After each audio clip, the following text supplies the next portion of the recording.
BJP আদৌ তৃণমূলকে হারাতে চায়?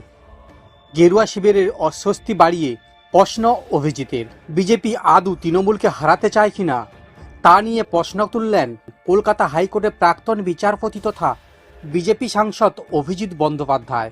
উনার দাবি, মোদী সরকারের কার্যকলাপ দেখে তার মনে হয়েছে বাংলার বর্তমান পরিস্থিতি বদলাতে চায় না।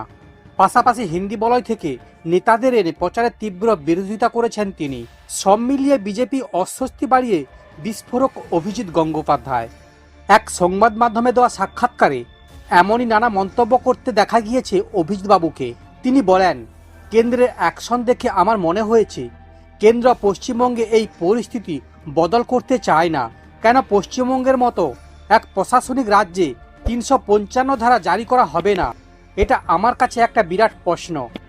একই সঙ্গে রীতিমতো অভিমানী সুরে অভিজিৎ দাবি করেন যে উদ্দেশ্য নিয়ে তিনি বিজেপিতে যোগ দিয়েছিলেন এবং ভোটেও দাঁড়িয়েছিলেন তা হলো মমতা বন্দ্যোপাধ্যায়কে ক্ষমতা থেকে সরানো, কিন্তু এখনো পর্যন্ত সেই উদ্দেশ্যের কাছাকাছি তিনি পৌঁছতে পারেননি বলে দাবি করেছেন অভিজিৎ বাবু।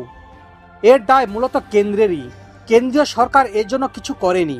পাশাপাশি হিন্দি বলয়ের নেতাদের বাংলায় ভোট প্রচারে আসা নিয়েও আরও একবার সরব হয়েছেন অভিজিৎ বাবু। এর আগে ২০২১ সালে বিধানসভা নির্বাচনে ফল প্রকাশের পর খুব উগ্রে তিনি যা বলেছিলেন সেই কথাই অনুসরণে দেখা গেল এদিনও। অভিজিৎ গঙ্গোপাধ্যায়ের মতে, হিন্দি বলয়ের নেতারা বাংলার মানুষ মন বোঝে না। এখানকার জল হাওয়া মানুষ উত্তর ভারতের সঙ্গে মেলে না মনে করিয়ে তিনি বলেন, এভাবে নেতা পাঠিয়ে ভোট করিয়ে জিতে যাবে, এটা অবাস্তব চিন্তা ভাবনা। নিঃসন্দেহে তার এই ধরনের মন্তব্যে অস্বস্তিতে পড়বে বিজেপি, এমনটাই মনে করছে ওয়াকিবহল মহল।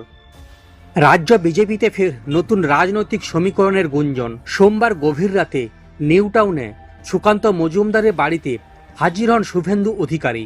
এই হঠাৎ সাক্ষাৎকার ঘিরে এখন জোর জল্পনা রাজ্য বিজেপি মহলে। প্রশ্ন উঠছে, দীর্ঘদিনের বিরোধিতা মিটিয়ে কি হাত মেলাচ্ছেন সুকান্ত ও শুভেন্দু, নাকি এটি আসন্ন সাংগঠনিক পরিবর্তনের আগে নতুন কৌশল? দলীয় সূত্রে খবর, যখন শ্রমিক ভট্টাচার্যকে কেন্দ্রীয় নেতৃত্ব দিল্লিতে ডেকেছে ঠিক সেই সময়ই সুকান্ত শুভেন্দুর এই বৈঠক রাজনৈতিক গুরুত্ব পাচ্ছে। পর্যবেক্ষকদের মতে শ্রমিক ভট্টাচার্যের পাশে রয়েছে বিজেপি প্রবীণ নেতারা রাহুল সিনহা, দিলীপ ঘোষ সহ পুরনো নেতৃত্বের একটি বড় অংশ। সেই প্রেক্ষিতে অনেকেই মনে করছেন নিজেদের গুরুত্ব টিকিয়ে রাখতে শুভেন্দু ও সুকান্ত এক হচ্ছে। দীর্ঘদিন ধরে দুজনের মধ্যে দূরত্ব ছিল প্রকাশ্যে।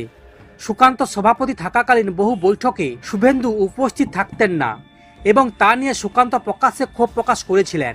ফলে সোমবার রাতে এই বৈঠক বিজেপির অন্দরেই সম্ভাব্য জোট হিসেবে দেখা হচ্ছে।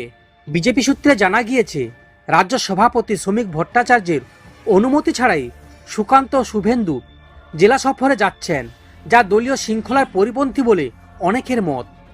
বর্তমানে রাজ্য বিজেপি কার্যত বিভক্ত।